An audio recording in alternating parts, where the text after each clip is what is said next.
la prestation de serment revêt un caractère symbolique, solennel, pour tout membre de l'Ordre national des experts comptables et comptables agréés. Nous avons la responsabilité de prêter serment devant le peuple et devant Dieu par rapport aux missions qui nous sont confiées. L'Ordre national des experts comptables et comptables agréés est un établissement public à caractère professionnel, délégataire de missions de service public, et ses membres exercent une profession réglementée.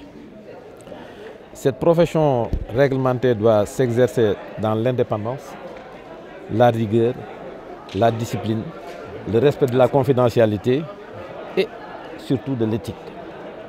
Nous sommes les garants de l'information financière fiable. Sans information financière fiable, on ne peut pas avoir de données statistiques nationales qui sont fiables. Et à partir de ces données statistiques nationales, on élabore des politiques publiques, des politiques économiques. Je pense que si vous avez suivi ce qui s'est passé récemment avec la Cour des comptes, vous noterez que tous les problèmes sont des problèmes liés au système d'information et à la comptabilité. C'est que nous sommes les acteurs qui doivent travailler pour la garantie de cette information et sur la base des normes nationales et internationales. Notre ordre est présentement membre de l'IFAC, qui est au niveau international, donc nous appliquons les mêmes standards que les autres grands ordres de ce monde. Bon, cet exercice est important pour nos membres pour qu'ils comprennent que la profession, on doit l'exercer dans le cadre d'un code de déontologie.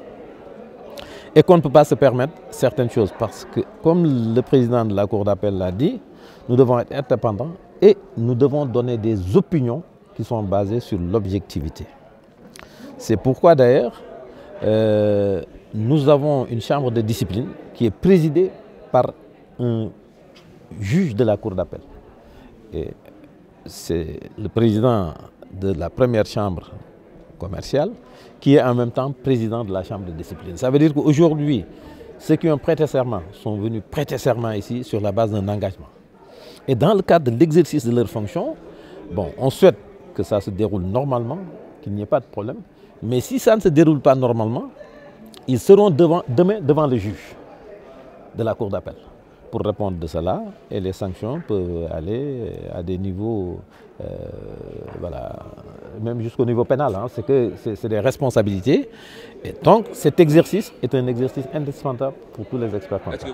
Les conseils du président de la Cour, c'est qu'il nous invite à faire notre métier selon les lois et règlements. C'est-à-dire que notre métier, c'est selon l'indépendance, la probité, la compétence, et tout doit se faire dans le cadre du respect des normes d'éthique et de déontologie.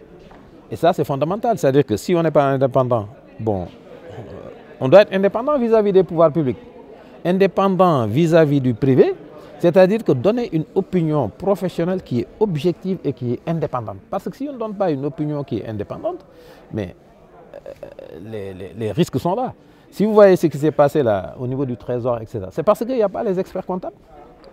Si les experts comptables étaient impliqués à ce niveau de l'État, aujourd'hui, je pense qu'on ne parlerait pas de ces questions.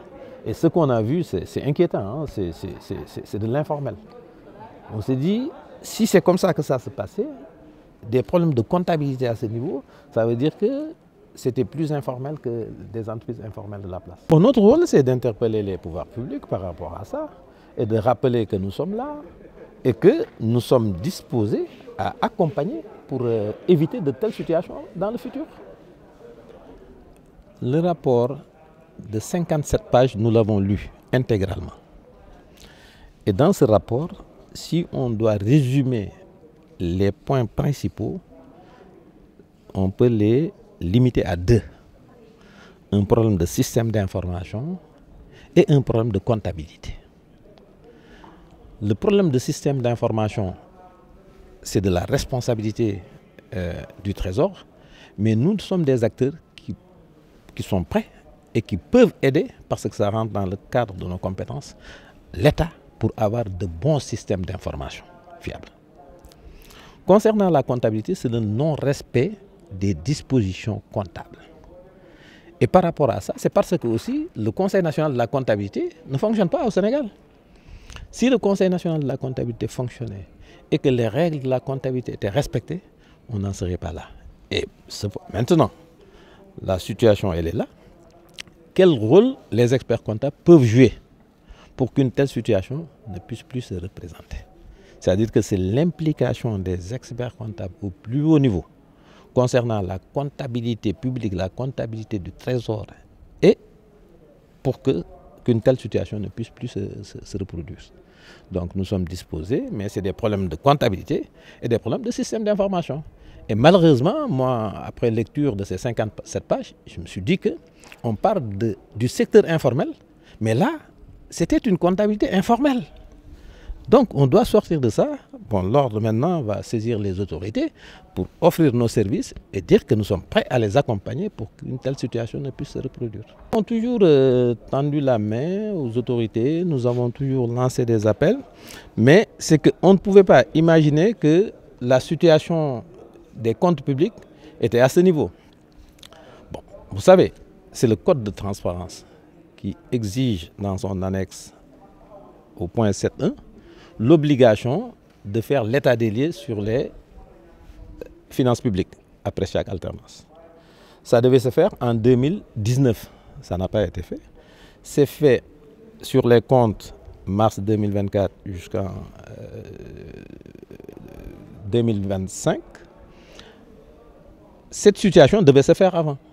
La situation, elle est faite, on ne pouvait pas imaginer que les comptes publics étaient gérés de cette façon. Donc on n'a jamais posé vraiment un problème à ce niveau.